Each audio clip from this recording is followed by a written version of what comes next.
Një ngjarje e rëndë që të kujton skenarët e filmave është regjistruar më 31 mars në qendër të Tiranës. Tre të rinj, vëllezërit Jurgen dhe Kevin Neza, përkatësisht 28 dhe 25 vjeç, së bashku me kushëririn e tyre Hysen Neza, 33 vjeç, kanë organizuar një pengmarrje me qëllim zhvatje në një shume të madhe parash. Viktima është një biznesmen ndërtimi 32 vjeçar nga Divjaka, me inicialet F. Sula. Sipas policisë, autorët kishin ndjekur prej kohësh lëvizjet e tij, pasi ai ishte kthyer në Shqipëri rreth 2 muaj më parë.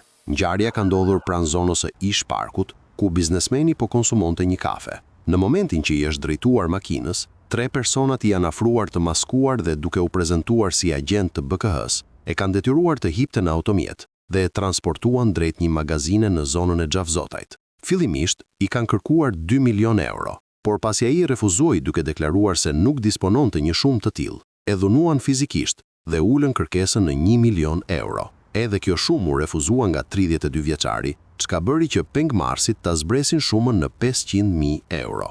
Në fund, ata e liruan me kusht që të siguronte paratë. Biznesmeni u mbaj gjatë gjithë natës në magazin, ku u keq trajtua, dhe u la i lirë në mëngjes për të siguruar shumën e kërkuar. Menjëherë pas lirimit, ai u drejtua policisë dhe kallëzoi me detaje ngjarjen, duke ndihmuar në nisjen e hetimeve. Autorët u identifikuan përmes kamerave të sigurisë, pavarësisht se ishin të maskuar dhe të veshur me të zeza. Në vijim, policia e Tiranës ndërmori operacionin e koduar Hijet, gjatë të cilit u arrestuan Kevin Neza dhe Hysen Neza, ndërsa Jurgen Neza u shpall në kërkim. Gjatë operacionit u sekuestruan disa automjete luksoze, telefona celular, para dhe sende të paligjshme që pritet të shërbejnë për zbardhjen e plotë të ngjarjes.